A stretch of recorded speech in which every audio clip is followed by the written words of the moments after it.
Sejam muito bem-vindos novamente, pessoal. Hoje nós estamos retomando a quarta parte da nossa interpretação do hemograma, da nossa série de vídeos sobre interpretações de exames laboratoriais. Antes da gente começar esse vídeo, eu quero fazer algumas observações iniciais.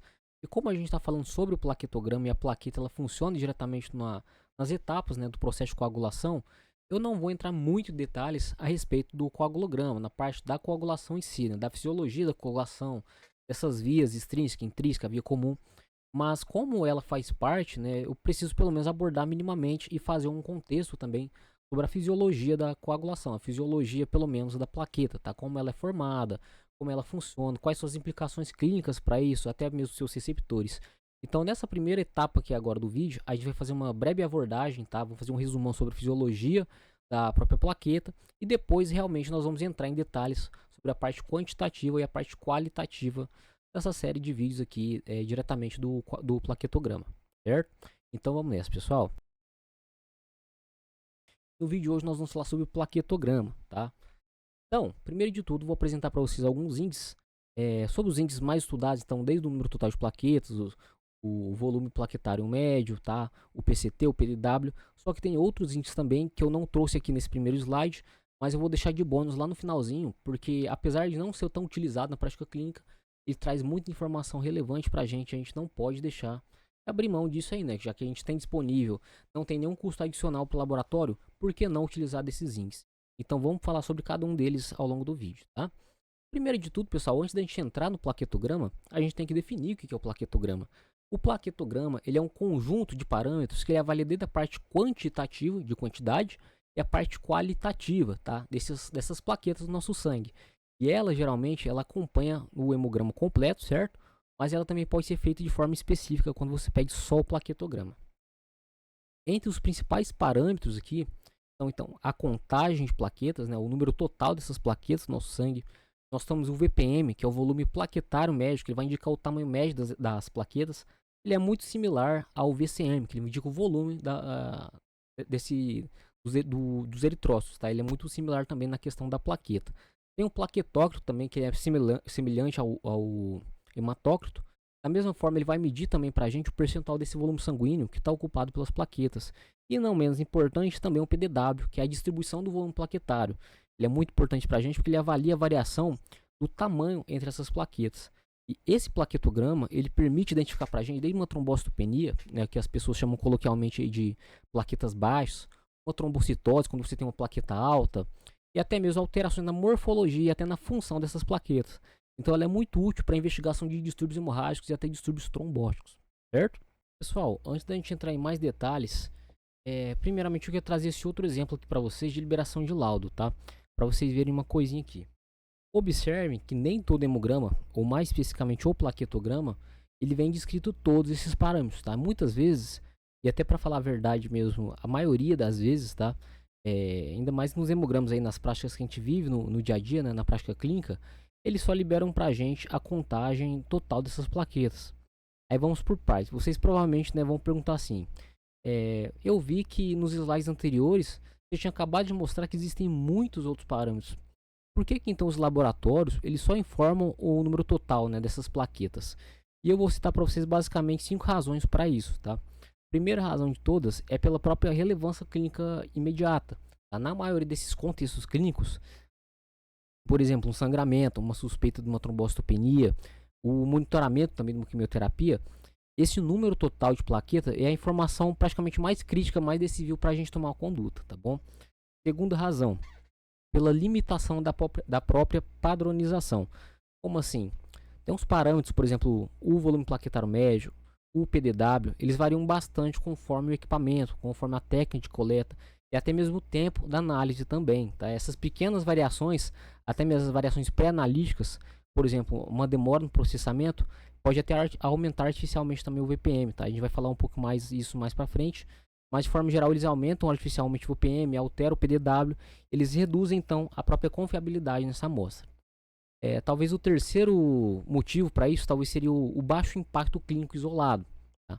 Embora esse VPM, embora o PDW, eles sejam muito úteis em contextos hematológicos específicos, né? Por exemplo, uma distinção entre uma destruição periférica, uma destruição por uma hipoprodução medular, Esses índices aqui, eles ainda não são amplamente usados na prática clínica geral, tá? Então, muitos laboratórios eles preferem nem relatar justamente para evitar a interpretação equivocada. Quarta razão para isso, talvez seria o custo e a própria configuração do laboratório. Tem alguns equipamentos mais simples, eles não fazem análise detalhada dessa curva plaquetária, ou então até o próprio laboratório mesmo, ele até opta por desativar essa função no laudo padrão justamente para agilizar a rotina do laboratório. E a quinta razão para isso, talvez, na minha opinião, seria a mais crítica, é a própria falta da expertise do profissional, a falta de expertise na interpretação. Não adianta você emitir um laudo completo, cheio de parâmetros, se quem vai receber esse laudo, ele não entende nada da fisiologia por trás. Então é justamente aqui que você se destaca, porque só o fato de você estar aqui assistindo esse vídeo, né, já mostra que você quer entender como as coisas realmente funcionam. Então é justamente isso que eu quero te entregar hoje. Eu vou passar alguns insights para você que podem ser valiosos e até mesmo você pode aplicar aí no seu dia a dia, ou até mesmo então se você for um paciente, te ajudar a compreender melhor os seus exames, tá? Porque apesar de não ser utilizado assim, ainda na prática clínica recorrente, o que sinceramente é uma pena, tá? Porque não cria nenhum custo adicional para o laboratório, pessoal. E ainda possui uma informação valiosíssima, vai ajudar muito a gente, pode até mudar completamente a conduta de um paciente. Então nós vamos falar, por exemplo, pessoal, sobre essas situações, tá? Quando que esses índices plaquetários adicionais, eles são clinicamente úteis para a gente. Por exemplo, uma trombocitopenia de uma origem determinada, tá? Você vai determinar se o VPM alto, por exemplo, pode sugerir uma destruição periférica, por exemplo, uma púrpura imune. Você tem um VPM baixo, um VPM normal, pode sugerir uma falência medular, uma aplasia, uma infiltração. Quando você tem, por exemplo, a avaliação da regeneração plaquetária, né, o VPM, o PDW ajuda a gente a prever essa recuperação medular. Quando você tem, por exemplo, um quadro mieloproliferativo, então o PDW aumentado ele pode sugerir essa heterogeneidade plaquetária. E também até para o monitoramento, por exemplo, um paciente na UTI, decorrente de uma sepse, que o plaquetógrafo ele pode até refletir para a gente a massa plaquetária total com maior sensibilidade do que a contagem isolada, certo? Então agora nós vamos detalhar cada um desses tópicos aqui, tá? E o primeiro de todos é a própria contagem do número total de plaquetas. Mas afinal, pessoal, o que é uma plaqueta? Eu vou falar bem devagar aqui, só para vocês entenderem, para ficar mais fácil. Uma plaqueta, ela é um fragmento citoplasmático anucleado, que ela é derivada do megacariócito lá na medula óssea. Como assim? O que isso quer dizer pra gente exatamente? Que a plaqueta, ela não é uma célula, tá? Ela é um fragmento citoplasmático. Qual que é a diferença pra gente? A célula em si, que é a unidade estrutural, a funcional básica de praticamente todos os seres vivos, né? Ela é dotada de uma membrana plasmática, tem citoplasma, e nas células eucarióticas, ela vai ter um núcleo que ela abriga o DNA que é responsável pela coordenação das atividades vitais.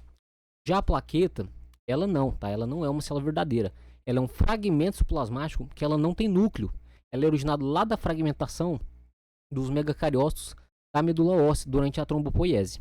Apesar de ser anucleada, essas plaquetas aqui, metabolicamente, elas são ativas graças às mitocôndrias, tá?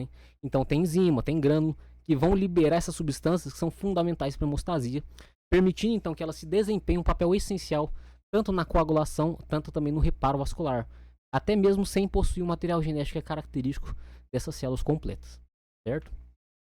Quais são as características principais das plaquetas? Elas são pequenas, elas medem praticamente 2 a 4 micrômetros e circulam no nosso sangue com uma vida média de aproximadamente 7 a 10 dias. Talvez vocês vão até questionar assim, né? Ué, eu tinha visto em alguns livros que a medida da plaqueta, na verdade, era em femtolitros. Por que agora você está falando em micrômetro? Porque, na verdade, pessoal, isso aqui deve ao fato que o volume, né, em femtolitro, ele é uma medida cúbica, é uma medida em 3 dimensões. Enquanto que o diâmetro, o micrômetro, ele é linear. Então, o VPM de aproximadamente de 7 até uns 11 femtolitros, ele se traduz para a gente entre aproximadamente uma plaqueta de 2 a 3 micrômetros de diâmetro, tá? Mas esse número aqui ele não é uma conversão direta, até porque o formato da plaqueta em si é discoide, ele é regular, ele não é perfeitamente esférico. Temos também algumas características importantes, a questão desses grânulos alfas, tá? Por exemplo, com fibrinogênio, o fator de von Willebrand, os fatores de crescimento, eles são basicamente fatores de coagulação, são proteínas adesivas que têm como objetivo a coagulação, o reparo e a própria inflamação. Temos também os grânulos densos, tá? Eles são formados basicamente por ADP e ATP. Tem também serotonina, tem íons de cálcio, tem polifosfato e a função dele predominante é mais ligada à própria ativação, à agregação e à vasoconstrição também. E ambos em conjunto, claro que eles vão ser essenciais para a hemostasia, seja para interromper esse sangramento ou seja para manter a integridade vascular. Mas falando assim diretamente desse produto final, pode parecer até meio confuso, né? E que tal a gente explorar toda a formação desde a medula óssea até a formação da plaqueta? Então vamos relembrar aqui agora a formação da plaqueta, também chamada de trombócitopoiese. Eu trouxe aqui para vocês dois esqueminhas básicos. O da esquerda, que eu estou simplificando só o processo da plaqueta, tá? Da formação mesmo da trombopoiese. E o da direita está representando todos os produtos finais, só para vocês terem essa comparação. Então, essa formação da plaqueta, também chamada de trombopoiese, ela vai ocorrer lá na nossa medula óssea, certo? Vocês até conseguem ver aqui uma linha cronológica, a partir do momento que vai da medula óssea, que vai para o sangue, que vai para o tecido. Então, quando vocês verem esse esqueminha, você consegue visualizar que, na verdade, essa plaqueta, ela faz parte da linhagem mieloide, certo? Sob a ação da trombopoietina, também chamada de TPO, certo? Um hormônio que ele é produzido principalmente lá no nosso fígado. Essas células aqui, elas vão se diferenciar ao longo da linhagem mieloide até formar uma unidade formadora de colônia megacariocítica, que vai dar origem então ao megacarioplasto, certo? Esse aqui então, ele vai amadurecer progressivamente em megacariócito e depois em megacariócito maduro, que é uma célula gigantesca, ela é responsável pela produção dessas plaquetas. Então aqui está o esquema resumido do processo de maturação. Você vê que nessa figura aqui existem alguns fatores de crescimento que eles direcionam a maturação dessa célula tronco hematopoética para o megacariócito. Quais são eles? No início vai ser a interleucina 3, certo? E depois vai ser a trombopoietina. Porém, pessoal, o megacariócito ele tem uma característica única que eu preciso falar para vocês. Porque é a única célula humana que ela faz isso aqui em condição fisiológica, em condição normal. Do que eu estou falando? Que evento é esse que só ele tem? Durante a maturação megacariocítica, ocorre um fenômeno peculiar chamado endomitose. O que é isso? Ele é um tipo especial de um ciclo celular em que o DNA ele se replica sem que haja a própria divisão celular, que é chamado de citocinese. E qual que é o resultado disso? É um núcleo poliploide, tá? Com um conteúdo genético aí que pode chegar até 64N, até 128N. O que é esse N aqui, né, que vocês estão vendo, 4N? O N ele representa o número de conjuntos de DNA haploides, tá? O número de genomas presentes em um núcleo celular. Então, em outras palavras, para ficar mais fácil, ele demonstra para a gente quantas cópias completas do genoma essa célula possui. Então, isso significa para a gente que o núcleo ele se torna gigantesco, é multilobulado, com múltiplas cópias do próprio genoma, mas a célula ela permanece única, certo? E essa poliploidia aqui, ela permite para o megacariócito produzir grande quantidade de proteínas e até mesmo membranas que são necessárias para formar milhares e milhares e milhares de plaquetas. Para vocês terem noção, uma única célula dessa aqui forma de 3 até umas 5.000 cada célula, tá? O megacariócito, pessoal, é, portanto, a única célula do nosso corpo humano que realiza a endomitose de forma fisiológica, de forma natural, de forma recorrente.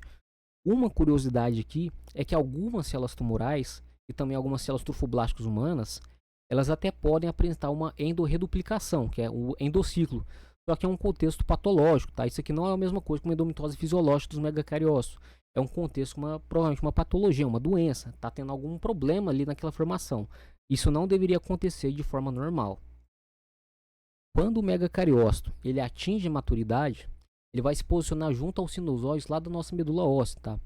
Então ele vai desenvolver também um intrincado sistema demarcador de membranas, DMS, tá? É justamente esses traços aqui que tá separando, tá delimitando essas regiões citoplasmáticas que vão dar origem às plaquetas. E a partir desse ponto aqui, alguns longos prolongamentos, chamados proplaquetas, certo? Vocês conseguem ver esses prolongamentos, eles se estendem em direção ao interior dos vasos, tá? Onde ele consegue atingir o fluxo sanguíneo e lá ele vai se fragmentar no citoplasma até que liberar essas plaquetas então na circulação. As plaquetas são, portanto, pessoal, um fragmento anucleado, são derivados desse citoplasma megacariocítico e todo o processo vai ser regulado pela trombopoietina por meio de um sistema de feedback negativo. Quando você tem muitas plaquetas circulantes, elas vão lá, captam, degradam essa trombopoietina, que vai reduzir o estímulo medular. E quando você tem uma escassez, sobra mais trombopoietina livre, né, que vai intensificar a produção desses megacariócitos e, portanto, das plaquetas também. Então, dessa forma, a endomitose desse megacariócito ele vai garantir a produção contínua e até a produção eficiente dessas plaquetas, o que vai manter, então, a própria integridade vascular e o equilíbrio hemostático desse organismo. Aqui agora, pessoal, eu quero começar falando sobre a função da plaqueta e também os fatores que participam dela. E para isso, eu preciso começar com uma analogia muito simples, certo? Como vocês bem sabem, quando nós temos uma lesão no vaso sanguíneo, nós precisamos de algum método para estancar esse sangramento aqui. Então o indivíduo vai sangrar até a morte. E aí o que acontece? A plaqueta, né, ela vai lá aderir, vai ser ativada, vai no local e ela vai grudar naquele vaso. Depois ela vai recrutar mais plaquetas, vai recrutar fibrina, exemáceas também. E tudo isso vai ser dependente também de alguns fatores que eu só vou mostrar brevemente aqui no nosso vídeo hoje, né? Mas que eles são muito importantes. Aliás, eu até pretendo abordar eles na nossa aula do coagulograma, só que isso será no próximo vídeo. Agora eu vou fazer só um resumão bem básico aqui e depois eu já volto com algumas analogias. Quando você tem a exposição do colágeno através de um dano no endotélio, um dano endotelial, essa plaqueta ela vai ser agregada mediante a apresentação do fator de von Willebrand. Eu já vou falar sobre ele, tá? Mas eu trouxe essa informação aqui agora só para vocês realmente entenderem essa analogia que eu vou fazer. Imaginem o vaso sanguíneo como se ele fosse uma estrutura mesmo, tá? Vamos supor que é uma casa. Por algum motivo, houve uma lesão aí nesse vaso, né? E nesse caso aqui a gente representa como se fosse um buraco numa parede, como se fosse um buraco aqui na parede de tijolos que a gente está mostrando na foto. Então, se a gente deixa esse muro aberto, esse muro quebrado, tem coisas muito importantes aqui que nós vamos perder. Ao mesmo tempo que também tem coisas muito importantes que podem entrar.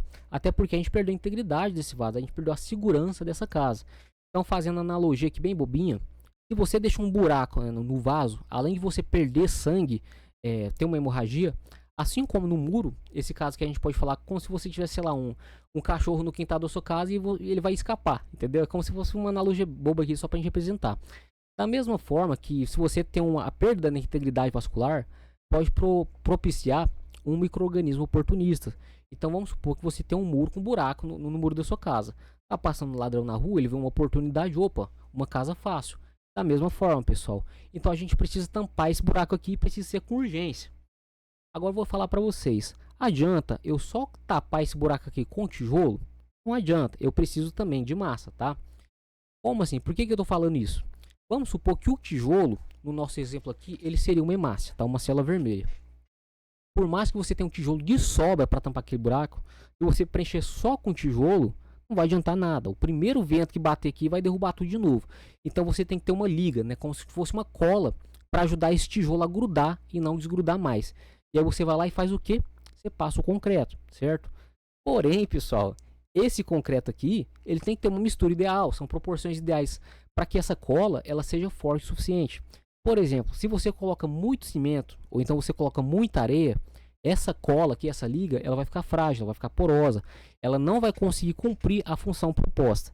E assim como a areia, como o cimento, para isso nós também temos dois componentes principais que fazem parte dessa cola, que são as plaquetas e a fibrina.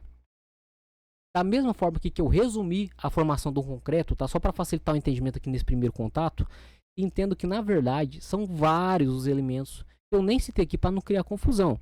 Então estamos falando aqui na verdade da formação de apenas um desses elementos. Nesse caso o cimento que está representando a plaqueta.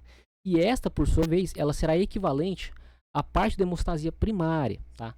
Quanto à hemostasia secundária, essa aí vai ser a formação da fibrina. Nesse momento aqui agora, eu preciso que você entenda só o contexto geral de como funciona. Da mesma forma que eu mostrei essa imagem aqui, só para ser formado um coágulo, tem toda uma cascata por trás, tá, pessoal? São vários os fatores interferentes. Aqui eu estou fazendo essa analogia do cimento, que as pessoas pensam que é só uma plaqueta, mas para formar uma plaqueta tem dezenas de outros fatores também por trás dela. É tudo muito mais complexo do que parece. E eu quero fazer só uma abordagem geral para vocês entenderem. Não estou querendo formar nenhum especialista aqui, pessoal, tá? Então, por favor, eu quero que você preste atenção só para você conseguir entender o conceito básico da formação. Então, você tem lá vários fatores de coagulação, cada um tem uma importância e que juntos eles vão funcionar para manter a integridade desse vaso. O ciclo ele vai iniciar quando o estímulo da quebra, né, desse muro, é a exposição do fator tecidual, também chamado fator tissular, que é quando você tem o rompimento, né, desse tecido, como vocês preferirem chamar. Depois esse sinal ele vai ser amplificado. E depois de amplificado ele vai ser propagado. Eu não vou abordar agora sobre a cascata da coagulação, vou deixar para abordar esse slide mais especificamente na nossa aulinha sobre o coagulograma. Pessoal, para que tudo ocorra em perfeita ordem, para que tudo ocorra bem, tudo deve estar alinhadinho, produzindo perfeitamente, certo? Mas olha que detalhe curioso que eu trouxe aqui para vocês. Eu quero que vocês observem bem esse dado sobre que é a origem de cada um desses fatores. Perceba uma coisa, dá uma reparada aqui. Vocês perceberam que a maioria deles tem origem lá no fígado? O que isso quer dizer pra gente? Se eu tenho um paciente que a função hepática dele não está funcionando de forma adequada, ele vai ter dificuldade para produzir alguns fatores. E vai então, obviamente, interferir na própria cascata da coagulação. Né? Agora, só falar um detalhe, talvez a única estranheza aqui que seja pelo fato desse fator 5, né, já pular direto para o 7, talvez vocês vão reparar que esse fator 6 não existe. O que acontece quando vocês forem perguntar aqui, só de curiosidade? Na verdade, descobriu mais tarde que a função proposta do fator 6, na verdade, era desempenhado pelo fator 5 ativado, né, ou então pelo fator 7 também ativado. Então, o número que ele foi omitido mais para evitar confusão. Então, assim que nós tivermos todos os elementos necessários para reparar esse dano, então nós conseguiremos finalmente resolver esse problema, tampar esse buraco, certo? Então, resumindo tudo isso que eu falei até agora, pessoal, o que você precisa basicamente? Você precisa da hemácia, que é o tijolinho, para dar volume. Você precisa da plaqueta ativada para ela ajudar a grudar, né? E por fim, não esquecendo também os fatores de coagulação, a fibrina, que funciona como se fosse uma rede que ela amarra tudo isso, ela amarra esse coágulo. E já que eu falei sobre a integridade vascular, eu preciso pelo menos fazer uma observação aqui bem breve sobre ela, né? Então lembrando, pessoal, o foco desse vídeo aqui não é abordar exatamente sobre os distúrbios da coagulação, mas eu preciso falar pelo menos alguns pontos importantes, já que essa plaqueta ela atua diretamente para a formação do coágulo. Agora para os noveleiros de plantão aí, pega uma aguinha lá na geladeira, tá um cafezinho, senta aí, e agora lá vem a história, pessoal. Hoje eu vou contar para vocês a história mais linda de amor da hematologia, mais linda até que um romance shakespeariano. Eu vou contar para vocês a história da Dona Plaqueta e do Senhor Colágeno. Era uma vez um casal apaixonado. Era o Senhor Colágeno e a Dona Plaqueta. Eles sempre tiveram um crush assim, gigantesco um pelo outro. Eles eram completamente apaixonados, assim, tinha uma atração quase que animalesca. Aí, um certo dia, a Dona Plaqueta tá olhando pro Senhor Colágeno e pensa assim: nossa, olha que coisa mais formosa, que coisa mais incrível. Eu estou completamente apaixonada pelo Senhor Colágeno. Mas tem um grande problema, pessoal. Eles não se conhecem. Então, para a gente resolver esse problema aqui, o que a gente precisa fazer? Nós precisamos ter alguém que os apresente. Nós precisamos de um cupido. E o nosso cupido se chama fator de von Willebrand, certo? Então, pessoal, depois que o fator de von Willebrand ele apresenta a Dona Plaqueta lá pro seu colágeno, a partir desse momento aqui elas vão se grudar loucamente, tá? Porque o colágeno era afinzaço da Dona Plaqueta e vice-versa. Então, depois que a Dona Plaqueta ela fica junto com o colágeno, o que acontece? Não que isso aconteça na vida real, tá? Vou usar aqui só uma licença poética. Aqui que acontece, Dona Plaquetinha. Ai, amiga, nem te conto o que aconteceu. Pois é, o tromboxano, ele vai sair da plaqueta e vai amplificar o sinal da agregação. Então ele vai comunicar, vai passar uma resposta para as outras plaquetinhas, tá? Então vai passar essa mesma comunicação, a mesma resposta, para que as outras plaquetas também ficam cientes daquele dano, fiquem cientes daquele caso. Então, nesse caso, as plaquetas elas vão se agregar. Então, pessoal, basicamente o que nós vimos aqui é que a plaqueta, para ela funcionar de forma adequada, ela precisa basicamente funcionar de forma que tenha adesão, que tenha a ativação e posteriormente ela então tem a agregação, certo? Eu trouxe essa imagem aqui só para mostrar para vocês outro caso de vital importância, tá? Quando você tem uma diminuição da quantidade de plaquetas, nós damos o nome então de trombocitopenia. Porém, pessoal, tem situações que você pode ter um número de plaquetas completamente normal e ainda assim essa plaqueta ela pode não estar funcionando adequadamente. Então, para essas situações em que você tem a diminuição qualitativa, nós damos o nome de disfunção plaquetária, certo? E tem vários os tipos, podendo esse então ser um problema tanto na fase da própria adesão, pode ser na própria ativação ou então na própria agregação também. E eu quero falar bem brevemente com vocês sobre algum deles. Por exemplo, síndrome de Bernard-Soulier, de tromboastenia de Gleason, né? Olha aqui, pessoal, esses exemplos que eu trouxe para vocês. Eu quero falar da glicoproteína 1A2A, tá? Ela é o responsável pela adesão do colágeno. Então, se eu tenho uma plaqueta que ela não consegue aderir, logo eu também não vou conseguir nem ativar essa plaqueta e ela não vai conseguir agregar. Esses são os casos em que você pode ocorrer, né, devido ou uma deficiência ou então até mesmo uma razão de um polimorfismo genético. Tem um outro caso também muito interessante que eu quero trazer para vocês, que é a síndrome de Bernard-Soulier, tá? Um defeito aqui na glicoproteína 1B é 9,5. Você pode ter também uma disfunção, ou seja, até a ausência desse complexo glicoproteico, e ele é o principal receptor do fator de von Willebrand, que vai desempenhar um papel crucial tanto nessa adesão plaquetária do endotélio durante a formação do coágulo. E a ausência, ou então até a alteração dessa proteína aqui, ela vai resultar para a gente numa condição conhecida como macrotrombocitopenia. Ela é caracterizada por plaquetas gigantes, mas ao mesmo tempo vai ter uma redução também no número dessas plaquetas no sangue periférico. Tem uma outra doença também, chamada doença de von Willebrand, que ao invés de ser a deficiência do receptor, é do próprio fator de von Willebrand, que por sua vez também pode ser quantitativo, que é o número total desse fator, ou também qualitativo, quando você tem um número normal, mas o problema está na funcionalidade. Tem alguns casos também, pessoal, que essa plaqueta aqui, ela às vezes ela até consegue agregar, ser ativada, mas ela não consegue propagar. Ela não consegue ter essa ligação com as plaquetinhas, com as amiguinhas do telefone, tá? E nós podemos dar como grande exemplo a trombocitose de Glasman, que é um defeito nessa glicoproteína 2B3A. A causa dela é uma deficiência, ou às vezes até a própria falta do funcionamento dessa glicoproteína. Ela funciona como um receptor de fibrinogênio da superfície dessas plaquetas. Esse defeito ele impede a agregação dessas plaquetas, vai ser fundamental para a formação do coágulo sanguíneo. Então, pessoal, até agora nós só falamos só da resposta do primeiro estímulo. Mas e se isso continuar se propagando, vai fugir do controle. Nós precisamos então parar essa resposta também. Já pensou? Essa plaqueta vai agregando, agregando, agregando, até chegar uma hora que vai formar um trombo. Nós não podemos deixar isso acontecer. Então você precisa ter um meio termo, um estado que nem coagule demais e nem sangre demais, certo? Quando nós temos um paciente que possui uma trombofilia ou por alguma razão possui alguma comorbidade, alguma condição que irá se beneficiar com a anticoagulação, nós podemos então adotar algumas medidas, né, algumas ferramentas. E qual ferramenta nós utilizaremos exatamente vai depender da via de interesse.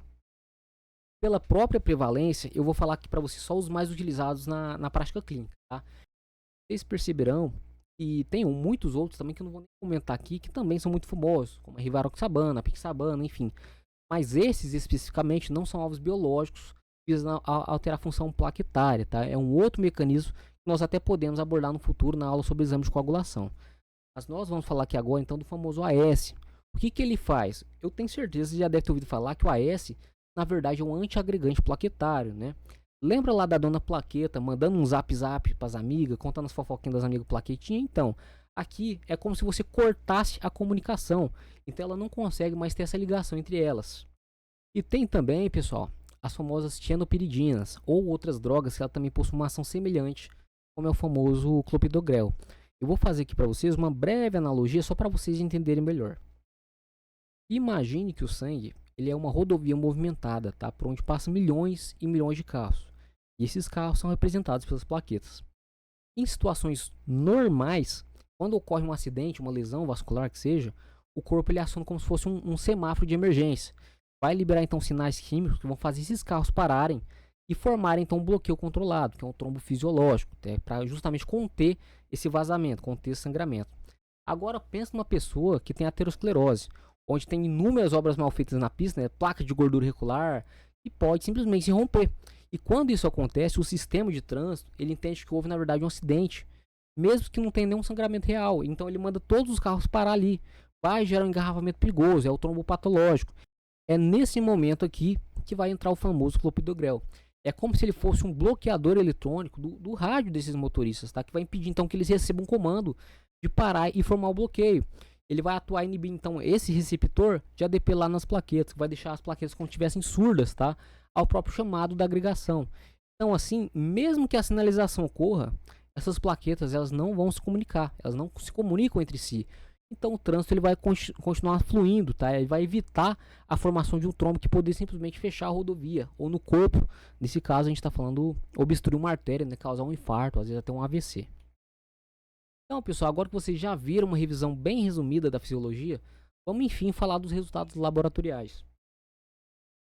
Então o primeiro parâmetro de todos, pessoal, é o próprio número de contagem de plaquetas totais. É o número absoluto dessas plaquetas no nosso sangue. Geralmente esse número aqui ele é medido em milhares por microlitro e tem um intervalo de referência típico entre 150 e 450 mil. É claro que esse intervalo vai variar de acordo com a população analisada, do tipo de laboratório que está analisando ele, né, o tipo de localização de grupo populacional. Por exemplo, no interior aqui de Minas Gerais, São Paulo, eu já vi alguns estudos, alguns laboratórios que adotam medida de 140 a 400 mil. É só um exemplo aqui que eu estou falando para vocês. Então, tudo isso é justamente para a gente até ter uma dificuldade de padronização entre laboratórios que a gente adota um intervalo de referência, mas a gente não está analisando o número, pessoal. A gente está analisando o paciente, tem todo um contexto por trás. Então, você tem que ver que essas alterações quantitativas, elas até refletem para a gente esse risco hemorrágico, risco trombótico, só que ela não avalia para a gente a função plaquetária.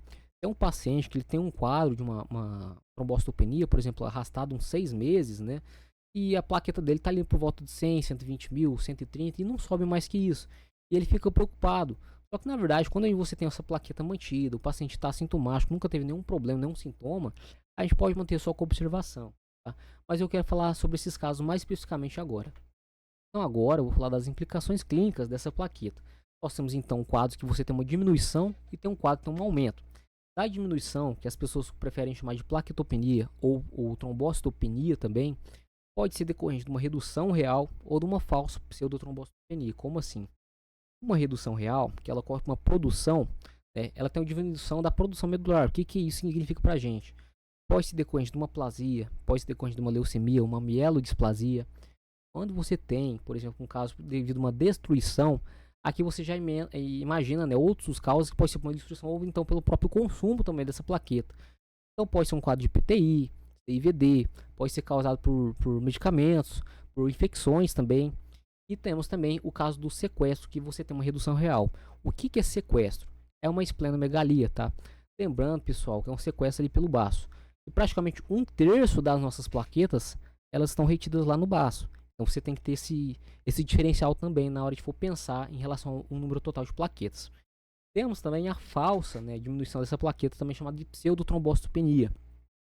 É uma plaqueta, geralmente plaquetas grandes, pode ser decorrente de satelitismo ou então a própria aglutinação também. Então, não menos importante, nós ainda temos as causas que você tem um aumento também dessa número total de plaquetas, também chamado de plaquetose ou trombocitose. Esse aumento ele pode ser de forma reativa, também chamado de forma secundária, tá? Ou de forma primária, que você tem uma síndrome mieloproliferativa. Como assim? A forma reativa pode ser decorrente de uma inflamação, de uma infecção, de um pós uma cirurgia, né? Ou então até mesmo pela própria perda sanguínea. Agora, a forma primária, a forma essencial, ela ocorre mais numa síndrome mieloproliferativa. Então, você vai pensar primeiramente na trombocitemia essencial, tá? Quando você for reparar nisso aqui, você vai ver que um valor elevado ele vai indicar para a gente diretamente uma ativação plaquetária crônica. E se você tem uma ativação dessa plaqueta, ela vai ficar mais ávida para querer fazer essa agregação. Então, com isso, você vai ter também um maior risco de trombose, tá? Eu vou falar também outras implicações daqui a pouquinho, quando a gente vai falar do volume plaquetário médio, que ele também vai ajudar a gente nesse cenário. Então, no momento, agora eu quero falar para vocês algumas causas específicas da plaquetopenia. E eu quero dar um pouco mais de ênfase aqui, porque eu acredito que talvez seja a pergunta que mais fazem, né, ou até mesmo a queixa que mais fazem no dia a dia aí no consultório. O paciente que chega até você dizendo que fez alguns exames e está com as plaquetas baixas. Plaqueta baixa é um termo coloquial para descrever plaquetopenia, também chamada de trombocitopenia. Como nós definimos a plaquetopenia? Ela vai ser definida pela contagem de plaquetas abaixo de 150 mil unidades por milímetro cúbico, tá? Entretanto, pessoal, esses pacientes que com plaquetopenia estável, por exemplo, de 100 mil até uns 150 mil, quando você tem um período superior a 6 meses, geralmente acontece bastante na prática clínica, tá? Você pode manter esse paciente só em observação, visto que esse achado aqui não é necessariamente patológico, tá? Pode ser uma condição fisiológica desse indivíduo. Além disso, dessa própria plaquetopenia, ela também pode ser classificada em leve, pode ser classificada em plaquetopenia moderada e plaquetopenia grave também, de acordo com a contagem de plaquetas. Então você tem aqui praticamente um quadro que descreve o número de plaquetas e o seu quadro clínico. Então você até observa aqui no quadro que muitas vezes esse paciente realmente faz alguns exames laboratoriais, faz um hemograma ali e tem uma contagem reduzida, só que ele está completamente assintomático. Pode ser às vezes uma infecção, alguma inflamação que ele teve e nem estava sabendo, ou teve um resfriado comum que pode ter aumentado isso aqui. E às vezes pode ser simplesmente assintomático ou então da própria condição do paciente, uma condição fisiológica. Ele já nasceu, desde que ele nasceu criancinha, o quadro dele é por volta de um 100 mil, 110 mil plaquetas, tá? Não quer dizer que esse paciente é doente, é uma condição normal dele. Então a gente tem que analisar caso a caso. Mas é claro, quando você tem uma diminuição abrupta do próprio número, né, sem conta da parte qualitativa, que a gente está considerando só a quantidade. Mas dependente da quantidade ou não, se você diminuir demais, você vai ter um sintoma. Então, se você tiver uma plaquetopenia por volta de 20 a 50 mil, a gente pode ter alguns quadros, né, de sangramento leve, né, após um trauma leve. Então, o paciente deu uma pancadinha, bateu na parede, vai ficar aquele roxão, pessoal, equimose. E tem casos que essa plaquetopenia ela pode ser considerada grave. Quando você tem um número total de plaquetas abaixo de 20 mil unidades, você pode estar até mesmo do sangramento espontâneo. Então, um sangramento na ausência de um traumatismo, é até mesmo um risco de um sangramento para o sistema nervoso central. E falando sobre os casos graves, pessoal, quando a gente considera abaixo de 20 mil plaquetas, né? Esse paciente ele pode ter inclusive um sangramento espontâneo, sem necessariamente ter um trauma. E o grande risco aqui é justamente o sangramento espontâneo do sistema nervoso central. Imagina que esse paciente começa a ter um sangramento encefálico, faz compressão, o cara morre. Faz uma compressão, faz um desvio um desvio uncal, entendeu? Faz uma compressão do ele para de respirar simplesmente porque estava sangrando. Olha quão grave isso aqui pode ser. Então você tem que saber diferenciar isso aqui e de forma rápida, né? Você não pode dar bobeira desse paciente. Mas eu também quero falar outros achados, e mesmo que esse paciente grave pode ter uma plaqueta de 20, 50 mil, tem alguns cenários que você pode ser conservador também. Já vou falar já também, pessoal. Como você pode perceber, existem fluxogramas aqui com protocolos e métodos de investigação muito bem estabelecidos, tá? Eu não vou entrar em detalhes aqui em cada uma dessas alterações, até porque não é meu objetivo aqui. E com uma única aula você já sai formado como analista clínico. Você saiba interpretar todas essas condições, né, seus interferências, a fisiopatologia. Então o que eu quero falar? Eu quero falar sobre as principais causas. Elas consistem basicamente então, na baixa produção, na destruição, né, na diluição e também em uma outra que eu ainda tive a liberdade de acrescentar, que são as pseudotrombocitopenias. Agora eu quero falar para você as principais causas de plaquetopenia, né? Eu trouxe esse slide aqui justamente porque eu quero detalhar um pouquinho sobre cada uma dessas causas. Então, primeiro de tudo, vamos começar com a diminuição da produção medular. Vamos falar algumas situações que elas podem ocorrer, algumas comorbidades, patologias que podem acarretar isso aqui, tá? A diminuição é a própria redução dessa produção de plaqueta lá da medula óssea. E qual que é o mecanismo por trás disso aqui? São alterações na medula óssea que elas vão comprometer a maturação ou a produção dos megacariócitos, tá? Aquelas células que vão gerar as plaquetas. E quais são os grandes exemplos de condições que vão cursar com isso aqui, com a diminuição dessa produção? Pode ser decorrente de uma aplasia medular, pode ser decorrente de uma leucemia, uma mielodisplasia, deficiência de B12 ou de ácido fólico, pode ser decorrente de uma infecção viral, Epstein-Barr, HIV, uma própria hepatite também, por infiltrações medulares também, por tumores, né? Ou até mesmo fibrose. E qual que é o efeito esperado no plaquetograma? Você vai ter uma baixa contagem de plaquetas, no número total de plaquetas, só que o volume plaquetário médio, o VPM, ele pode estar normal ou pode estar reduzido dependendo da produção residual. Como segunda causa do aumento da destruição, ou então até do mesmo do consumo, o que é basicamente? Então, é uma plaqueta que ela é destruída mais rapidamente que o corpo ele consegue repor. Então, qual que é o mecanismo por trás disso aqui? Pode ser imunológico, pode ser pelo consumo de coagulação excessiva, tá? Ou por drogas, por toxinas. Quais são os grandes exemplos que podem aumentar isso aqui? Por exemplo, uma púrpura trombocitopênica imune, a PTI, uma CIVD, que é a coagulação intravascular disseminada, pode ser pela síndrome hemolítica urêmica, tá? O CHU, pode ser por uma púrpura trombótica trombocitopênica, tá? O PTT, a gente não pode esquecer dele. E claro, por medicamentos também. Se eu falei de drogas, toxinas, então heparina, quinidina, antibióticos, e também pode ocorrer devido a infecções graves.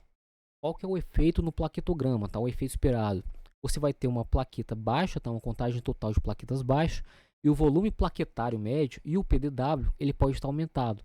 Vai indicar para a gente uma placa mais jovem, né? Uma plaqueta jovem, que ela vai estar ativada tentando compensar essa destruição. Feito? Terceira causa, sequestro ou diluição. O que é isso aqui? São plaquetas que elas estão fora de circulação, ou está diluída, né? O que vai reduzir a contagem aparente para a gente. Qual que é o mecanismo por trás disso aqui? Pode ser decorrente do sequestro, que é um acúmulo de plaqueta no baço, né? Também chama de esplenomegalia. E pode ser por diluição também, tá? Como assim diluição? Quando você faz uma transfusão massiva, Ou então quando você tem uma grande perda de um sangue e você acaba que substituindo por uma solução sem plaqueta, tá? Isso pode aumentar também. Quais são os grandes exemplos aqui? Você tem uma esplenomegalia associada ou uma cirrose, ou um linfoma, ou então a própria transfusão maciça, são os exemplos mais clássicos, tá? Efeito no plaquetograma: plaquetas baixas e o volume plaquetário médio está geralmente normal. Quarta e última causa de plaquetopenia: pseudotrombocitopenia, ou também chamada de falso positivo. O que é isso aqui, pessoal? Você tem uma contagem baixa de plaqueta que ela é detectada no laboratório, mas o paciente ele não tem uma plaquetopenia real, tá? O mecanismo disso aqui, quando você tem uma agregação plaquetária, é in vitro, não ocorre em vivo, tá? É in vitro, é só no laboratório, é só no frasco, pessoal. Geralmente é causado pelo anticoagulante DTA, que é o ácido etileno de amino tetracético, aquele pozinho que fica no tubo da tampa roxa, tá? E nos tubos de coleta, justamente por conta disso. Tem alguns pacientes também que desenvolvem isso aqui também para o outro tipo de reagente, não só no EDTA. Por exemplo, você troca o tubo de coleta, mas o paciente às vezes no outro tubo para ele pode ser pior do que simplesmente deixar no EDTA. Então você tem que analisar característica por característica, paciente por paciente. Qual que é a principal característica para você suspeitar de uma pseudotrombocitopenia? O paciente geralmente é assintomático, ele tem uma plaqueta normal na função e a morfologia também. Você acaba que confirma repetindo o exame com citrato ou heparina. Como falei para vocês, pode ter outros reagentes também que você pode utilizar. Qual que é o efeito esperado no plaquetograma? Nós temos então uma plaqueta artificialmente baixa, certo? E um volume plaquetário médio e o PDW, eles podem aparecer alterados devido à agregação, correto? Então vamos falar dessas causas de pseudotrombocitopenia. E eu quero fazer uma observação bem importante, pessoal. Das causas de pseudotrombocitopenia, as mais prevalentes não são esses agregados plaquetários e também os erros de contágio. Eu trouxe para vocês aqui os 3 interferentes principais, né, que são, na verdade, essa macroplaqueta, uma plaqueta gigante também, ó. Olha, por exemplo, isso aqui é uma macro, isso aqui é uma plaqueta gigante, tá bom? Pode ter decorrente de um agregado e pode ter também por uma questão de satelitismo. Eu vou falar de cada um deles, tá? Plaquetas gigantes. O que são essas plaquetas? São plaquetas, são anormalmente grandes. Muitas vezes essas plaquetas aqui são do tamanho de um glóbulo vermelho, às vezes até um pouco maior, tá? Olha a comparação, isso aqui é um eritrócito. Olha o tamanho dessa plaqueta, tá do tamanho do glóbulo vermelho. Elas são geralmente um pouco mais jovens, são reativos, né? E podem refletir para a gente um aumento nessa produção medular. Então você vê que essa plaqueta, na própria fisiologia, como vocês viram anteriormente, e quando ela é novinha, ela fica grandona e ela vai diminuindo com o tempo, certo? Quais são as causas dessas plaquetas gigantes? Podem ser decorrentes de causas hereditárias, certo? Quando você tem um distúrbio genético raro, por exemplo, a síndrome de Bernard-Soulier, como eu falei para vocês, que afeta esses receptores de glicoproteína plaquetária. Pode ser também por uma causa adquirida, uma causa reativa também. Por exemplo, após a perda de sangue, um consumo aumentado dessas plaquetas, a medula acaba que liberando nessas plaquetas grandes para tentar compensar essa perda sanguínea, essa perda das plaquetas em si. Tem causa também devido à inflamação. Então, tem distúrbios hematológicos benignos também que podem gerar essas plaquetas gigantes, só que essa causa geralmente é uma causa temporária, certo? Qual que é o principal efeito aqui no hemograma? A pseudotrombocitopenia, pessoal, esses contadores automáticos, eles podem não reconhecer essas plaquetas gigantes, tá? Gerando então uma contagem de plaqueta artificialmente baixa. O volume plaquetário médio, ele tende a estar um pouquinho elevado, então ele vai refletir para a gente o tamanho aumentado dessa plaqueta também. Qual que é a principal implicação clínica para esse achado aqui? Em muitos casos, essas plaquetas gigantes, elas não causam sangramentos, tá? Elas na verdade podem ter ser um achado incidental. Você tem, por exemplo, um distúrbio como a síndrome de Bernard-Soulier, que eu falei anteriormente, e pode ocorrer defeito dessa agregação e um risco aumentado do sangramento também. Agora nós vamos falar sobre a outra causa, que também é chamada de satelitismo. Observe que parece até um satélite mesmo, coloca como se fosse um sol, né, aqui uns planetas ao redor dele. Então, o que é esse fenômeno? É um fenômeno que essas plaquetas, elas aderem à superfície dos leucócitos. Elas formam tipo satélites mesmo ao redor dessas células brancas. É um fenômeno que ocorre somente in vitro, tá? No vidro mesmo, no tubinho. Geralmente durante a própria coleta ou processamento desse sangue. A principal causa, como eu falei para vocês, é do próprio anticoagulante do EDTA, nos tubos de coleta, que vai alterar a superfície dessas plaquetas dos leucócitos, que vai favorecer então a adesão. Mais comum com neutrófilo, tá bom? Mas pode ocorrer com outros leucócitos também. E o principal efeito no hemograma, para a gente analisar isso aqui, é que os contadores automatizados, né, esses contadores hematológicos, eles detectam menos plaquetas para a gente, menos plaquetas livres. vai resultar então em uma plaquetopenia falsa, pseudotrombocitopenia. Só que quando você vai examinar o esfregaço sanguíneo desse paciente, você vai observar então essas plaquetas agrupadas em torno do próprio leucócito. Então aqui você já consegue matar a charada, certo? E qual que é a principal implicação clínica para isso aqui? O paciente geralmente chega até você e está completamente assintomático, não tem sintoma nenhum, tá? Não tem um sangramento real. E para confirmar isso aqui, é só você repetir esse hemograma usando outro anticoagulante alternativo, tá? Pode ser heparina, pode ser o citrato. Geralmente isso aqui já corrige o problema. E olha que interessante, isso aqui vai evitar o tanto de investigações necessárias. Ou tratamento incorreto mesmo. O paciente fala assim, não, eu tô com uma trombocitopenia. Só que na verdade é uma pseudotrombocitopenia. O cara manda o cara tomar um corticoide lá 14 dias, simplesmente para aumentar uma coisa que é uma condição achada in vitro. Não é nem a condição fisiológica do paciente. Esse paciente não está doente, esse paciente não tem uma alteração. Isso aqui é um achado laboratorial. Foi realmente um acidente. Opa! Foi um acidente, né? Foi um fenômeno que lhe ocorreu e ocorre somente in vitro, tá? Ocorre no tubo de coleta. O paciente mesmo, na veia dele, no sangue dele, não está tendo plaqueta baixa, certo? Terceiro e último exemplo das pseudotrombocitopenias, tá? Aglutinação plaquetária. O que é isso aqui? Ele é um fenômeno, ele ocorre... Terceiro e último exemplo, pessoal. Terceiro e último exemplo das pseudotrombocitopenias, pessoal. Vamos falar da aglutinação plaquetária. O que é isso aqui? É um fenômeno em que essa plaqueta ela se agrupa em grumo, tá? Ela perde a contagem correta no analisador automatizado. É um fenômeno que ocorre somente in vitro, assim como todos os outros, como comentei anteriormente, tá? Somente no laboratório, durante o próprio processamento desse sangue para o hemograma. A causa principal também é um anticoagulante DTA, que é o ácido etileno diaminotetracético. Nos tubos de coleta, ele pode induzir a agregação plaquetária espontânea, tá? Em algumas pessoas. Porém, tem algum quadro, né? Por exemplo, um paciente tem uma alteração do fluxo sanguíneo, um aumento da turbulência, um traumatismo, né? A famosa tríade de Virchow, ou até mesmo um processo inflamatório, que pode ser a causa também dessa agregação plaquetária. É claro, esse efeito geralmente é um efeito temporário, é um efeito limitado ao próprio exame laboratorial.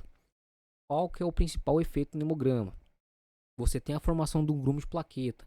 O contador automatizado, ele não consegue reconhecer a plaqueta individual. Ele vai gerar uma falsa trombocitopenia.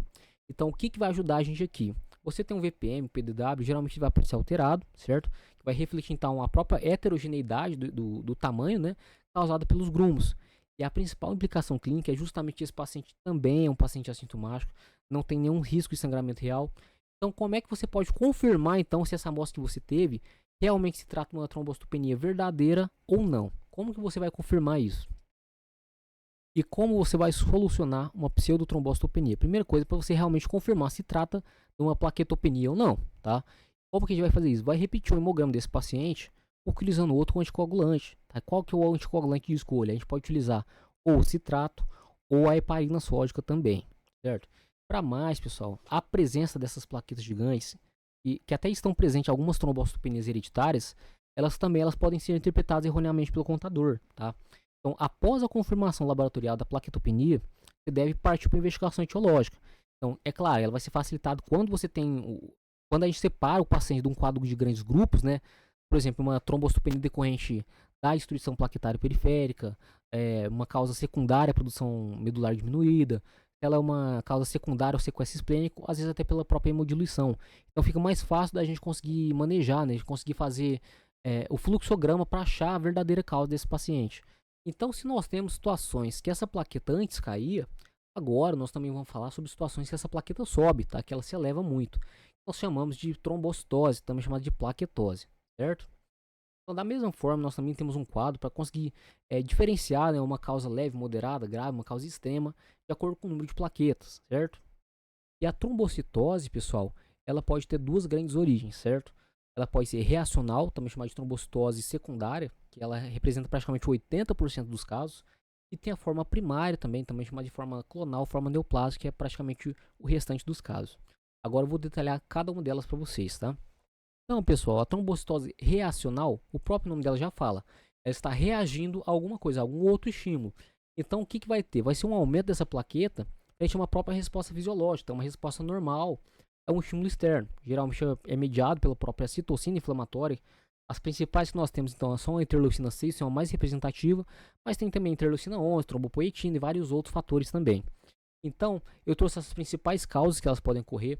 Por exemplo, quando você tem uma inflamação crônica, pode ser decorrente de uma artrite reumatoide, pode ser de um lúpus, uma doença inflamatória intestinal, o paciente que ele tem uma vasculite, que ele é portador de tuberculose, você tem um aumento dessa interleucina 6, aumenta a produção hepática da trombopoetina e, portanto, vai fazer uma inflamação crônica também, vai aumentar a plaqueta, certo?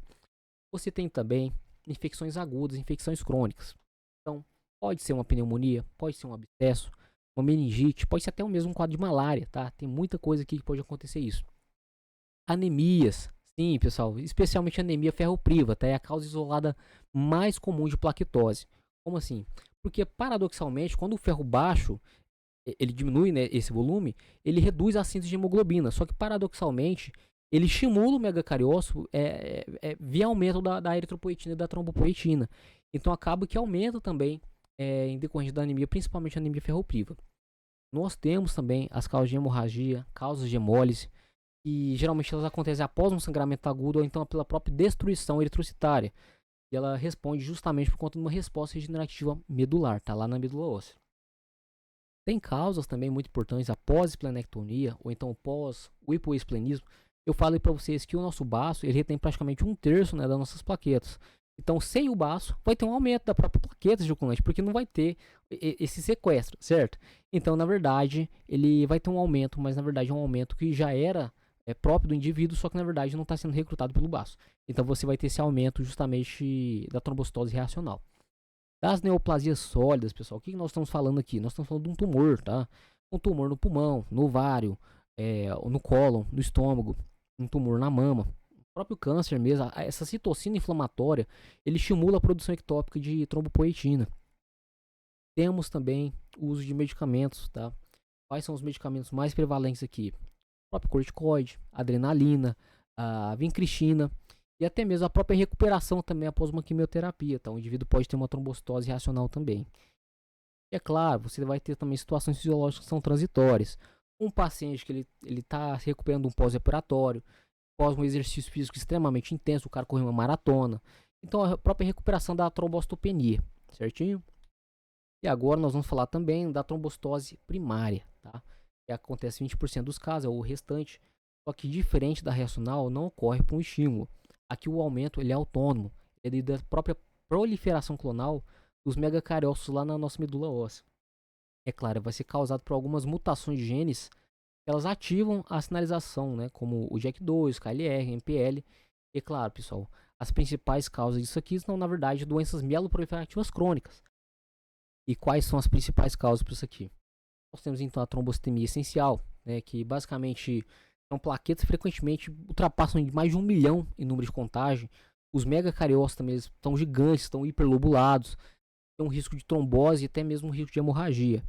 Tem mutações também nos fatores que eu falei para vocês, JAK2, KLR, o MPL também. Outro grande exemplo é a policitemia vera, tá? Você tem um aumento dessas hemácias, mas ela também pode ter aumento de plaquetas, tá? Também da mesma forma, mutação da JAK2, do V617F, e em mais de 95% dos casos. Temos também a mielofibrose primária, como falei para vocês, é uma plaquetose inicial com uma posterior queda, tá? Você tem depois uma fibrose medular progressiva. E não menos importante, nós temos também a leucemia mieloide crônica. E é claro, em fase crônica, ela pode cursar com plaquetose justamente pela presença também do cromossomo Filadélfia. Em resumo técnico, pessoal, a trombocitose ela é um sinal, tá? Da mesma forma que a anemia, ela é um sinal, não é uma doença, não é um diagnóstico. Quando você tem uma trombocitose persistente, uma causa inflamatória evidente, você tem que investigar outras doenças mieloproliferativas, tá? Pelo hemograma mesmo. Você faz um estudo molecular, geralmente dos fatores que eu falei para vocês, do JAK2, CALR, o MPL e até mesmo a biópsia da medula óssea, dependendo do caso, tá? Então você precisa fazer justamente essa noção geral para você conseguir distinguir, às vezes um caso você pode estar comendo bola, um paciente está com câncer e você está achando que é simplesmente um reacional. Então presta atenção nisso aqui que pode mudar completamente a vida e o prognóstico do paciente. Pessoal, como vocês já bem viram anteriormente nesse mesmo vídeo, naquela analogia lá que a gente fez sobre o muro quebrado, né? A plaqueta sozinha, só o número dela, o número total, não diz muita coisa pra gente. A gente precisa avaliar outros parâmetros também. E o próximo parâmetro que nós vamos falar sobre é o VPM, o volume plaquetário médio. Ele é um parâmetro maravilhoso porque ele nos traz uma informação valiosíssima, pessoal. O que ele mede exatamente? Mede o tamanho médio das plaquetas. Mas o que isso vai mudar pra gente na prática? Qual que é a implicação disso? Lembra que, na verdade, quando você tem uma plaqueta jovem, uma plaqueta recém-liberta da medula óssea, ela tende a ser maior, tá? Então o intervalo de referência justamente é 7,2 até uns 11,7, ele até 12 fentolitros, certo? E essas plaquetas maiores são metabolicamente mais ativas, então elas expressam mais receptores, portanto, elas são mais trombogênicas, tá? É claro, eu coloquei como observações aqui principal, pessoal, justamente que ela é indispensável, né, para só colocar um ponteiro aqui, ó. Ela é indispensável para distinguir a trombocitopenia por uma destruição, né, quando você tem um VPM alto, ou seja, tem muita plaqueta nova sendo liberta nessa medula óssea, quando você tem uma trombocitopenia por falência medular, ou seja, na verdade, você não está conseguindo compensar a produção, você está perdendo, né, essas plaquetas, mas não está conseguindo compensar. Isso aqui para a gente é um site tão simples, mas já muda tudo, né, para a gente conseguir entender o que está acontecendo com esse paciente. Então vamos só relembrar o que a gente já falou até agora. Então você tem uma plaqueta, certo? Essa plaqueta ela foi exposta ao colágeno e quando ela foi exposta ao colágeno, teve o contato, ela se ativou. Quando a plaqueta ela é ativada, ela muda a conformação, pessoal, tá? Ela fica um pouco maior. Então, se a gente vê no sangue periférico muita plaqueta grande, quer dizer o quê? Que o estado de ativação também está muito maior. Então, significativamente, se você tem mais plaquetas que aumentaram de tamanho, logo você tem mais plaquetas ativadas. E, consequentemente, para a plaqueta, né, agregar, ela precisa estar ativada, senão ela não consegue agregar. Então, se você já tem uma maior facilidade de agregação e um paciente que às vezes já tem até um risco de formar microcoágulo, de fazer uma obstrução aí de coronária, isso quer dizer que na verdade ele se encontra mais suscetível e, portanto, com maior risco de infarto. Olha como um simples parâmetro, que uma coisa tão boba, né? Por exemplo, a gente consegue até conseguir dizer se um paciente cardiopata, ele está tendo um risco aumentado de ter um infarto agudo do miocárdio. Se uma paciente gestante ela tem um risco aumentado de ter uma pré-eclâmpsia. Olha que dado maravilhoso. Isso aqui, pessoal, simplesmente não é liberado de rotina no laudo. Por que não? Você entendeu? Como você entender a fisiologia, isso aqui muda completamente o prognóstico, até o diagnóstico do paciente, vai mudar completamente a vida dele, cara. E é uma coisa boba de você entender. Então vamos falar desse VPM, tá, pessoal? Qual que é a implicação dele na prática? Quando você tem um VPM aumentado, como eu falei para você, se você entende a fisiologia, você já consegue entender todo o parâmetro, o que está acontecendo aqui. Mas vamos dar só alguns exemplos de patologias, de comorbidades que podem acontecer isso aqui também, tá? Então, um VPM aumentado, ele indica para a gente um turnover plaquetário aumentado, então um turnover plaquetário elevado. Ele é muito comum em destruição plaquetária, por exemplo, um quadro de PTI, CIVD, um quadro de hemorragias agudas, ou às vezes até pós-transfusões. Ele também pode refletir para a gente que essas plaquetas gigantes, de forma hereditária ou de forma reativa. É importante você lembrar também dessas exclusões de causa hereditária. Do VPM diminuído, a gente pode avaliar isso, então, que ele pode refletir para a gente uma produção medular insuficiente, ou então até mesmo uma plaqueta pequena, uma plaqueta senescente, tá? É muito observado em síndrome mielodisplásica, por exemplo, uma deficiência, né, de megacariócito funcional também. E qual que é a relação clínica para a gente? O VPM, pessoal, ele é um indicador de atividade plaquetária e da própria regeneração medular. Então ele é muito útil para a gente, para diferenciar justamente a destruição da produção. Tá? Quando você tem uma causa de plaquetopenia, para você distinguir o que está causando ela. Realmente essa plaqueta está baixo porque está sendo destruído e não está conseguindo compensar, né? Ou realmente a produção é que está ineficaz. É justamente isso que você consegue avaliar com um parâmetro tão simples desse. O próximo parâmetro é o plaquetócrito, tá? Ele é muito semelhante ao hematócrito, só que aqui para plaqueta. Então ele expressa para a gente o volume total ocupado por essas plaquetas no sangue.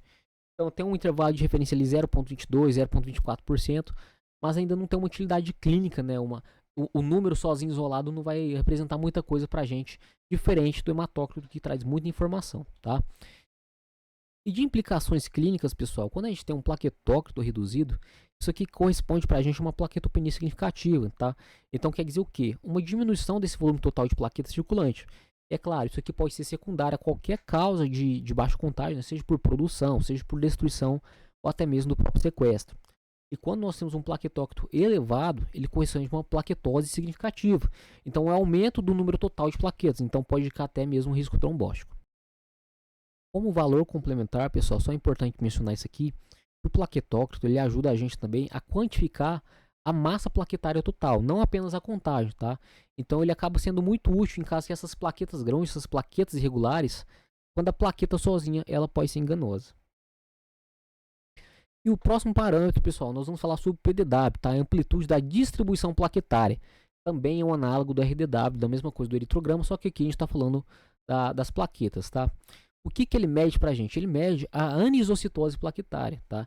Ele sugere pra gente mesmo até a própria ativação.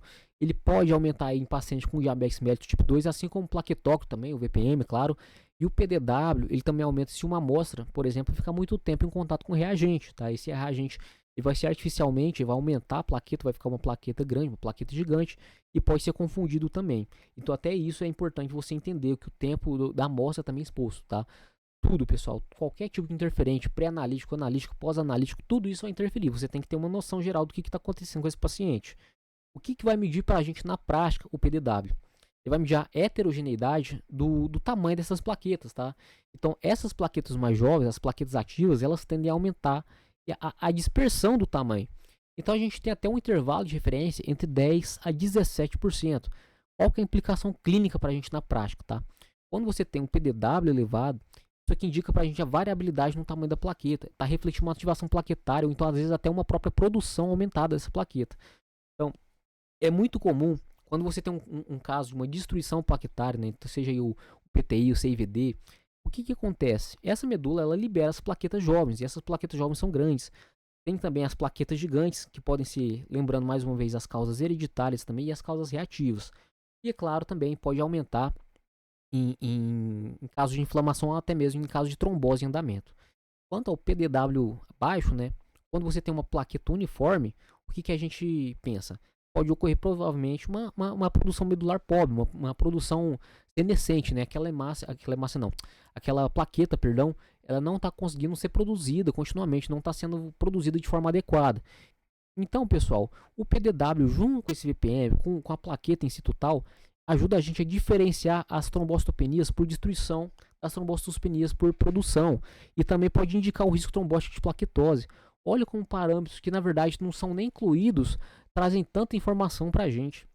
E eu quero trazer também, falar sobre algumas implicações clínicas aqui. Quando você tem um PDW elevado, por exemplo, tá? O que isso indica para a gente? Ele indica uma variabilidade do tamanho da plaqueta. Então, o que isso vai refletir na prática? É uma ativação plaquetária, então, ou então até mesmo uma produção aumentada. Isso aqui é muito comum, pessoal, em destruição de plaqueta, né? Então, quadro de PTI, CIVD. O que acontece? A medula, ela libera essas plaquetas jovens. E a plaqueta jovem ela é um pouco maior, ela é grande. E temos também casos de plaquetas gigantes. Lembrando, então, os casos podem ser hereditários ou podem ser reativos também. Não menos importante também, ele pode aumentar em caso que você tenha uma inflamação ou até mesmo em caso que você tenha uma trombose em andamento. E o PDW baixo, o PDW reduzido, o que ele traduz para a gente clinicamente? Esse paciente ele tem plaquetas uniformes. Então isso aqui pode ocorrer em produção medular pobre, não, uma produção que não está conseguindo compensar, ou até mesmo uma plaqueta senescente. Então de relação clínica, pessoal, você sempre tem que avaliar o PDW junto com o volume plaquetário médio e também o número total de plaquetas, porque isso aqui vai ajudar a gente a diferenciar essas trombocitopenias por destruição da trombocitopenia por produção. E ela também pode até indicar mesmo um risco trombótico, uma plaquetose nesse paciente. Olha como esses parâmetros aqui, que na verdade as pessoas nem dão muita importância para ele. Na verdade, a maior parte dos hemogramas nem vem isso aqui e traz tanta informação útil para a gente. Eu já até ia encerrar o vídeo, pessoal, só que eu achei interessante trazer essa informação aqui também. É como se fosse uma informação bônus, tá? Por quê? Porque tem determinados aparelhos que eles conseguem ter uma fluorescência, que eles têm outros métodos de contagem da plaqueta, tá? Tem outras tecnologias presentes na própria máquina, no próprio contador hematológico automatizado. Tem alguns modelos mais antigos que você pega aqueles lá dos anos 80, 90, talvez não vão ter, tá? Então por isso que eu já estou até trazendo essa informação, é mais como uma informação bônus, tá? Nós temos então o PLCR e o PLCC. O que é isso aqui pra gente, na verdade? Ele mede pra gente a quantidade de plaquetas que tem um tamanho superior a 12 fentolitos. Ou seja, ele só vai medir pra gente as macroplaquetas e as plaquetas gigantes. Isso aqui é interessante também para a gente diferenciar, né, do tamanho da hemácia, quando você tem uma macroplaqueta e quando você tem plaquetas gigantes também, que eu já vou mostrar para vocês. Mas lembrando aqui, pessoal, qual que é a diferença do PLCR para o PLCC? A única diferença é que um está em percentual e o outro está em contagem absoluta. Mas ele traz muita informação interessante para a gente justamente por conta disso, das plaquetas grandes, plaquetas gigantes. Lembrando, pessoal, se você que está assistindo isso aqui for um analista, né, se você for um biomédico, como que você vai descrever isso aqui? Ou melhor, em quais situações que você vai descrever essa plaqueta gigante e essa macroplaqueta? A plaqueta gigante, como ela é do tamanho de uma hemácia, você vai escrever ela sempre, tá? Todas as vezes que você visualizar ela, você vai escrever no laudo. Agora, quanto a macroplaqueta, você só vai liberar essa observação no plaquetograma se ela tiver uma quantidade superior a 5% do número total dessas plaquetas, certo? Chegamos então ao nosso último índice, só para a gente acabar, finalizar mesmo. Vamos falar sobre o IPF, a fração de plaqueta imatura. O IPF, pessoal, ele seria um análogo dos reticulócitos, tá? Do IPR.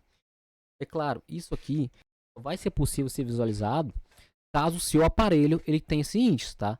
Ele só é obtido através da fluorescência. Então, se você tiver um aparelho dos mais antigos, não vai trazer essa informação. Por isso que eu estou trazendo essa informação como bônus. É um aparelho um pouco mais recente, tá? Na verdade, são os novos índices plaquetários, mas eles trazem muita informação relevante para a gente também. Eu já vou falar sobre eles também. Então, você tem uma plaqueta reticulada, uma plaqueta que ela acabou de sair da medula óssea, ela ainda tem um fragmento ribossomal, tá? Então essa plaqueta matura, ela permanece na nossa circulação por 24 até umas 36 horas, e é justamente isso aqui que a gente vai analisar, tá? Nesse tempo de circulação. Então, na verdade, é meio que a resposta medular em frente à plaqueta em tempo real, da mesma forma do IPR, pessoal, a mesma coisa reticulose, só que para plaqueta. Então, o que a gente sabe sobre essas plaquetas reticuladas? O RNA dela, ela vai se degradar e o volume dela vai ser diminuído após esses 24 a 36 horas, que é o tempo de amadurecimento. Então, olha que interessante. Você entendeu agora, né? Por que, que toda plaqueta nova, toda plaqueta que é recém-liberada na medula óssea, ela tá grande? Porque ela ainda tem um fragmento ribossomal. Ela precisa perder isso, ela precisa degradar para diminuir de volume. Você vê qual a importância disso começa a fazer sentido quando uma peça começa a encaixar com a outra? E uma coisa muito importante é que a quantificação dessas plaquetas imaturas aqui é capaz de trazer informações precoces em relação à produção dessas plaquetas lá na medula óssea. É uma informação muito valiosa para a gente, tá? Ela pode ser até útil também nesse diagnóstico precoce de sepsis, né? Como eu trouxe aqui, é só de observação. E também pode ser útil no acompanhamento desses pacientes transplantados. Eu trouxe esse gráfico aqui, do histograma, na verdade, para a gente ter uma melhor resolução na própria fragmentação eritrocitária e até nas microcitoses, tá? Qual que é a vantagem disso aqui, pessoal? Esses equipamentos que tem essa ferramenta aqui de plaqueta óstica, que tem essa interpretação dos lasers e até da própria fluorescência, o que acontece? Você tem uma melhor resolução, né? Uma melhor visualização dessas microcitoses e até das macroplaquetas. Porque você jamais vai confundir um fragmento de hemácia com uma plaqueta. Por quê? Porque a hemácia ela vai ser corada, tá? Ela é corada ali na ótica laser, a fluorescência ela identifica essa partícula corada. E eu também vou ter uma melhor acurácia de precisão, né? Até dessas baixas contagens de plaquetas.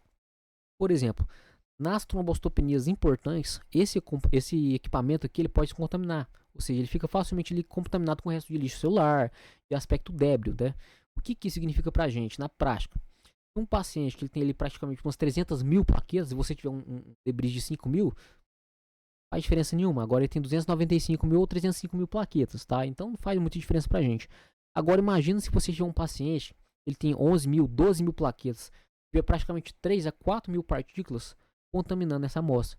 Essa contagem aqui pra gente seria equivalente a 30, 40% da contagem. Então tem alguns equipamentos mais avançados, ele tem até esse modo aqui de impedância elétrica, né? Aí que você vai querer analisar somente o tamanho.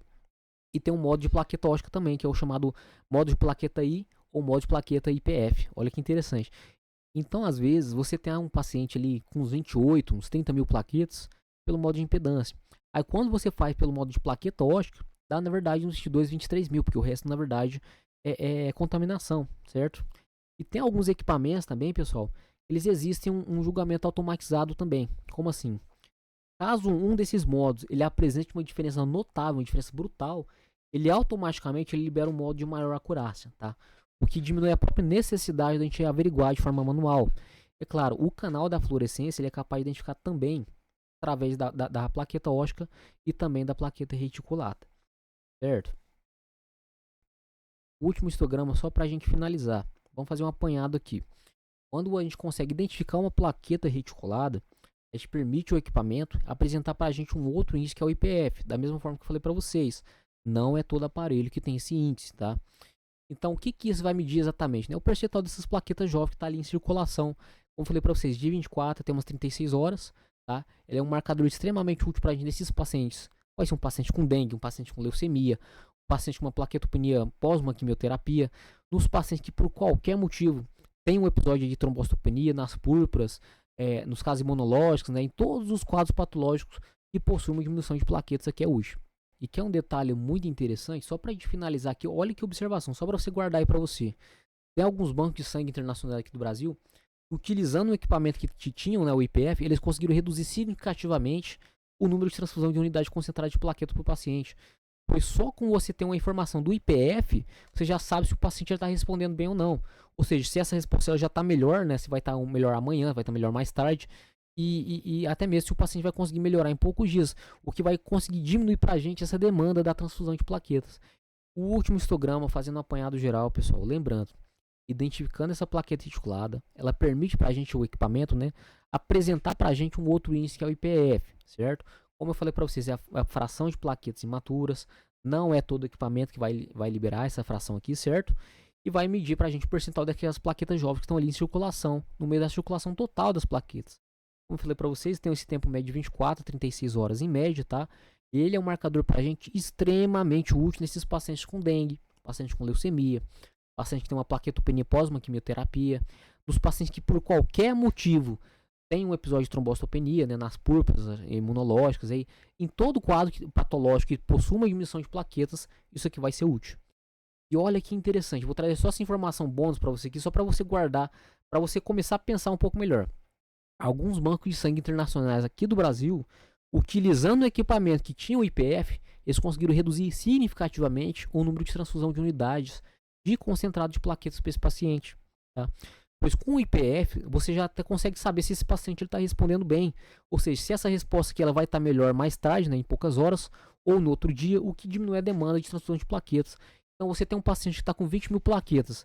Não, mas espera aí, a produção dele está respondendo bem. Não, então a gente imagina que amanhã vai estar com umas 30 e poucas mil, depois no outro dia vai estar com 50, 70, 100 mil, até a normalidade. Então diminui essa demanda justamente por essas bolsas, né, de hemoconcentrados. E quanto mais você conseguir diminuir a demanda justamente por conta da transfusão, melhor ainda, pessoal. Certo? O vídeo de hoje vai ficando por aqui. Eu trouxe várias informações que eu espero que de alguma forma pode ter pelo menos contribuído o seu entendimento sobre a fisiologia da coagulação e também a fisiologia da própria plaqueta, para você conseguir entender um pouco melhor sobre os exames do hemograma. Lembrando, pessoal, aquele pacotão youtubístico, né, curta, comente, compartilhe com aquele seu amigo que pode acrescentar alguma coisa também, que compartilhar conhecimento nunca é demais. Lembrando, se você tem alguma dúvida, alguma sugestão de vídeo, pode escrever aqui embaixo, comenta que eu vou responder com o maior carinho. Vou fazer uma observação final. Eu até não ia falar isso ainda, mas eu acho que você já deve ter percebido que toda hora, né, eu fico cortando os vídeos aqui, que às vezes eu começo a gravar de manhã, de tarde, tá com o sol aqui no fundo, do nada eu voltei, agora já tá de noite, já tá com as luzes. É que na verdade, o tempo que eu deixo para gravar esses videozinhos, pessoal, é quando eu tô de sobreaviso. Eu trabalho, por exemplo, sobreaviso de transporte de ambulância, né, de emergência, ou às vezes eu fico sobreaviso de uma clínica mesmo, o paciente me liga para eu ir atender. Então, o tempo que eu tenho para gravar o vídeo é justamente esse aqui. Eu fico em casa, então eu faço alguns roteirinhos, faço alguns vídeos pro Instagram também. O tempo que me sobra eu gasto com a minha família também, gasto estudando para essas provas de residência. Então, até peço perdão para vocês que eu não tô conseguindo justamente cumprir com o combinado que eu tinha feito no início do ano para fazer a gravação dos vídeos completos do nosso curso de hematologia clínica laboratorial. Tanto é que a previsão era ter terminado até o finalzinho desse ano. Eu não cheguei nem na metade, né? Mas eu falo pra vocês, assim que tudo der certo, assim que eu tiver um tempo hábil, pode ter certeza que isso ainda vai sair, tá? Eu vou gravar e postar aqui com o maior carinho pra vocês. Então, pessoal, vou ficando nessa. Um beijo, um abraço, até o próximo vídeo.